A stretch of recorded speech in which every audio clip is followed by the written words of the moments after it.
Assalamualaikum warahmatullahi wabarakatuh. Kami dari kelompok 2 yang beranggotakan Nita Helmawati, Yulia Putri Ningtyas, Lintang Anugrah Kusuma Ayu, Siwi Agustin, dan juga Alvin Hidayatullah.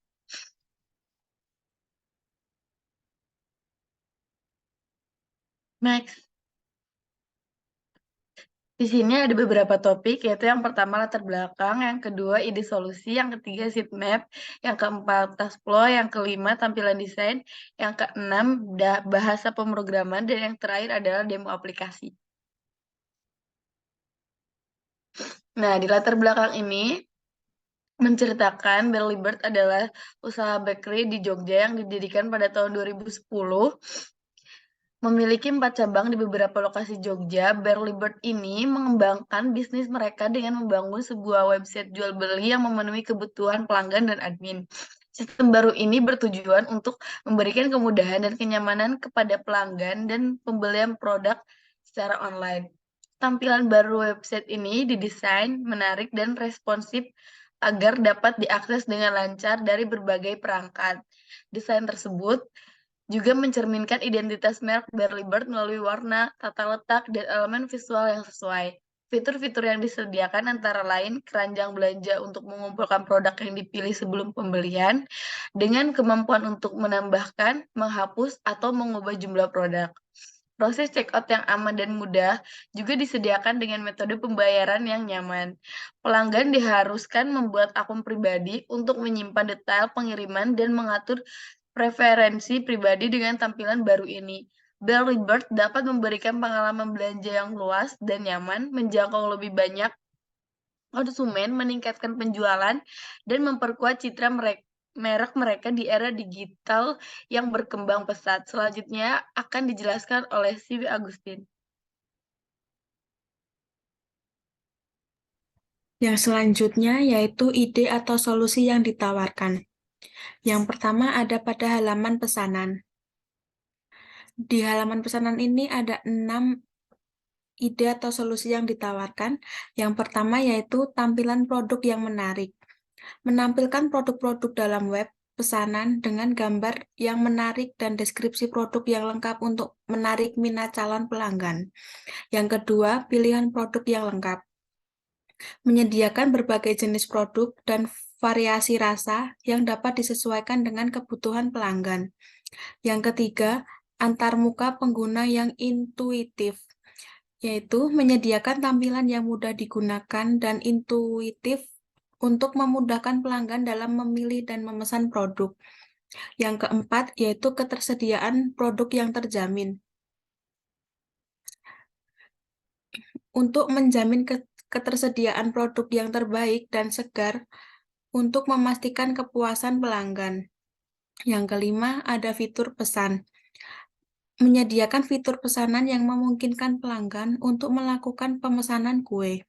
Dan yang terakhir nomor 6 yaitu kemudahan pembayaran, memudahkan pelanggan dalam melakukan pembayaran dengan aman dan mudah digunakan. Yang selanjutnya yaitu ide atau solusi yang ditawarkan pada laporan transaksi. Yang pertama, ada tampilan yang jelas dan teratur. Menampilkan laporan transaksi dengan menampilkan tampilan yang jelas dan teratur sehingga mudah dibaca dan dapat dipahami. Yang kedua yaitu analisis data yang mendalam. Memberikan analisis data yang mendalam untuk memberikan wawasan yang lebih dalam data transaksi. Yang ketiga ada kemampuan ekspor data.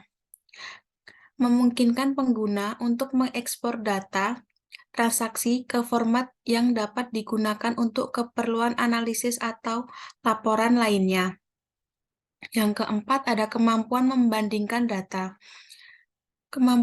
Memberikan kemampuan untuk membandingkan data transaksi antara periode tertentu untuk membantu dalam pengambilan keputusan. Dan yang terakhir adalah layanan pelanggan yang responsif. Memberikan layanan pelanggan yang responsif dan profesional untuk membantu pengguna dalam memecahkan masalah atau menjawab pertanyaan mereka terkait dengan laporan transaksi.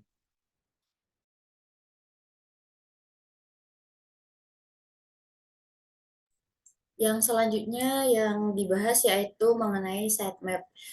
Pada tahapan ini akan ada dua fitur. Yang pertama yaitu terdapat fitur laporan transaksi, kemudian yang kedua yaitu ada fitur untuk pesanan. Nah, yang dimana pada transaksi itu sendiri akan dikelola oleh admin, dan untuk admin itu sendiri akan bisa menampilkan laporan transaksi. Nah, pada laporan transaksi itu terdiri dari beberapa data yang ada. Yang pertama yaitu ada ID pesanan, kemudian nama pemesan, kemudian alamat, telepon, tanggal, total, dan lain sebagainya. Kemudian pada tampilan laporan transaksi itu sendiri akan bisa dicetak dalam bentuk file PDF. Selanjutnya yang kedua yaitu ada fitur untuk pesanan, yang dimana untuk fitur pesanan ini akan bisa dikelola oleh si user atau customer. Pada user itu akan ada detail. Nah, untuk detailnya yang pertama yaitu ada nama produk, kemudian yang kedua ada warna, keterangan, dan juga stok dan harga. Nah, selanjutnya pada user itu sendiri akan bisa melakukan tambah keranjang untuk melakukan pemesanan pada produk yang diinginkan. Kemudian yang selanjutnya yaitu pada user nanti akan bisa melakukan isi data. Kemudian yang selanjutnya yaitu user akan melakukan pembayaran dan juga melakukan upload bukti pembayaran pada halaman pesanan ini. Selanjutnya yaitu yang kedua, yaitu kita bahas terkait dengan task flow. Pada task flow itu sebenarnya kurang lebihnya sama dengan flowchart atau alur aplikasi yang sudah kita buat. Nah, yang pertama di sini untuk bagian alur laporan transaksi, pada bagian yang dikelola oleh admin, yang pertama yaitu kita bisa mulai terlebih dahulu setelah kita login. Nah, setelah kita melakukan login akan ada halaman home, yang dimana untuk halaman home ini itu tandanya kita sudah mulai action untuk pada halaman-halaman fiturnya. Nah, yang pertama kita bisa melihat login terlebih dahulu. Nah, semisal kita belum ada akun, berarti kita harus bisa melakukan registrasi terlebih dahulu di sini. Nah, selanjutnya setelah kita melakukan registrasi akan lanjut ke halaman login sebagai admin. Setelah kita melakukan login sebagai admin, akan menampilkan halaman home. Yang dimana untuk halaman home itu kita bisa melanjutkan ke melakukan pemilihan fitur transaksi. Nah, jika kita sudah memiliki fitur transaksi, selanjutnya kita bisa akan menampilkan laporan transaksi. Nah, untuk laporan transaksi itu sendiri kita sudah tahu ya untuk hasil-hasilnya yang ada di sitemap itu sendiri. Nah, selanjutnya yang kedua yaitu mengenai fitur pesanan yang dikelola oleh user. Yang pertama kita mulai terlebih dahulu, sama halnya dengan yang bagian transaksi, laporan transaksi tadi.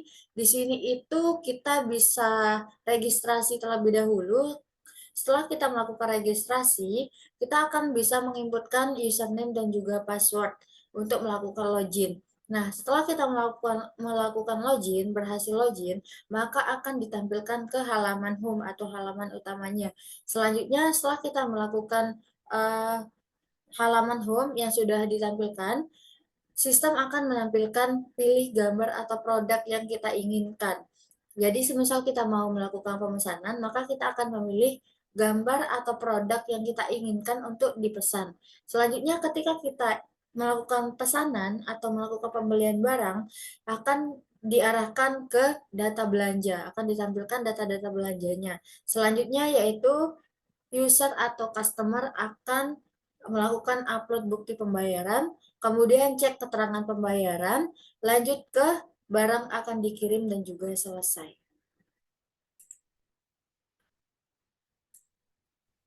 Kemudian selanjutnya ada tampilan desain. Di sini adalah halaman laporan transaksi yang dikelola oleh admin. Pada halaman ini, admin dapat melihat seluruh laporan transaksi dan beserta data-datanya seperti ID pesanan, nama pesanan, nomor telepon, tanggal, dan kemudian total.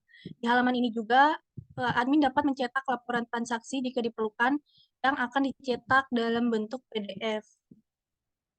Next. Kemudian ada halaman laporan pesanan. Di halaman ini yang digunakan oleh customer. Pada halaman ini, jika customer sudah berhasil melakukan pesanan sebelumnya, maka akan tersimpan di halaman ini. Kemudian, pada halaman ini, customer dapat melakukan cek pembayaran. Semisal customer belum melakukan konfirmasi pembayaran, maka tulisan yang ada pada halaman ini akan berwarna merah. Pada halaman ini juga, user dapat melakukan konfirmasi pembayaran dengan mengupload bukti pembayaran pada button aksi. Kemudian jika berhasil, maka muncul pop-up yang bertuliskan bukti pembayaran berhasil di-upload. Next.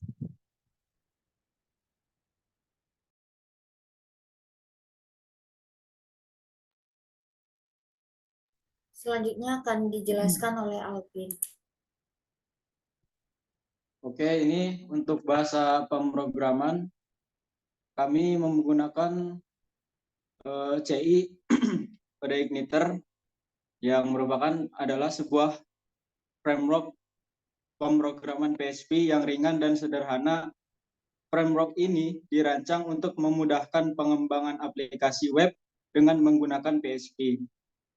Kode Igniter mengikuti pola desain model View Controller MVC. Ini memisahkan logika aplikasi menjadi 3 komponen utama. Model untuk mengakses dan memanipulasi data, View untuk tampilan pengguna, dan controller untuk mengatur alur logika aplikasi. Oke, yang selanjutnya yaitu kita ke demo program. Pada demo program itu sendiri, di sini kita akan coba untuk demo. Yang pertama yaitu kita akan login sebagai user terlebih dahulu. Kita bisa menambahkan username dan juga password karena kita sudah login, sudah mempunyai akun, jadi nggak perlu untuk register. Nah, yang pertama di sini terdapat kue kering dan juga kue basah. Untuk di tampilan kue kering itu di sini ada beberapa keterangan. Jadi yang pertama yaitu kita bisa tambah keranjang. Yang sebenarnya di sini kan ada masih 0. Jadinya kita bisa tambah keranjang. Nah, di sini akan berubah menjadi 1. Kita klik, kemudian kita akan melakukan, di sini ada 3, yang pertama yaitu hapus, kemudian yang kedua tambah, kemudian yang ketiga pembayaran. Untuk hapus berarti kita akan menghapus ini atau alias kita akan melakukan pembatalan untuk pemesanan. Kalau kita akan melakukan tambah, berarti kita akan menambahkan produk yang akan kita pesan. Nah, selanjutnya kalau misal kita melakukan pembayaran, berarti kita akan melanjutkan untuk ke tahap berikutnya. Nah, selanjutnya di sini misal untuk nama penerimanya, misal kita. Selanjutnya untuk alamatnya Ring Road. Oke, selanjutnya untuk kotanya, misal di sini kita akan ngambil Semarang. Berarti untuk biaya COD atau pengirimannya berarti 12.000. Selanjutnya untuk pembayarannya apakah BNI, BRI, atau BCA? Coba kita klik BNI. Kita bisa melanjutkan, maka pesanan Anda berhasil diproses. Kita bisa ngecek di sini untuk di bagian pesanan saya terdapat beberapa data ya, yang kita cek di sini untuk data yang hari ini. Misal yang ini aja. Berarti kita akan ngecek pembayaran. Nah, di sini kan sudah tertera beberapa data yang sudah kita inputkan. Kemudian kita bisa upload bukti pembayaran. Semisal kita upload bukti pembayaran, misal ini Karena untuk bukti pembayarannya nggak ada, berarti contoh aja kita bisa ngecek untuk bukti pembayarannya pakai gambar yang ini aja. Selanjutnya klik upload, maka akan ada notif bahwa bukti pembayaran berhasil untuk diupload. Jadinya kita sudah berhasil untuk melakukan pemesanan dan juga pembayaran. Nah, ini kurang lebih untuk bagian halaman usernya. Selanjutnya kita keluar terlebih dahulu, kita beralih ke bagian halaman admin. Yang dimana untuk halaman admin itu sendiri, kita bisa masukkan username dan juga password. Lanjut, di halaman admin itu berfungsi untuk kita bisa melakukan pengecekan atau tampilan untuk bagian halaman laporan transaksinya. Yang pertama kita bisa melakukan klik pesanan selesai. Nah, selanjutnya di sini sudah ada data ya, data pesanannya, atau kita bisa cek yang bagian pesanan dulu. Nah, di bagian pesanan ini kan sudah ada data yang tadi. Jadi untuk data yang di sini itu kita perlu konfirmasi terlebih dahulu, kan yang di user tadi itu sudah upload bukti pembayaran. Nah, jadi di sini tugas seorang admin yaitu akan melakukan konfirmasi. Jadinya kita klik konfirmasi ini lalu selesai, maka akan berhasil laporan pemesanannya akan berhasil atau lunas pada status yang ada di tampilan admin. Nah, di sini kita juga bisa lihat detail dari pesanan produk yang sudah dipesan oleh user tadi. Nah, selanjutnya di sini kita bisa melakukan cetak cetak untuk bagian laporan transaksinya. Kita bisa klik cetak, maka di sini akan berhasil atau bisa disimpan dengan keterangan file PDF. Mungkin itu saja pemaparan kita. Dari Yulia bisa menutup.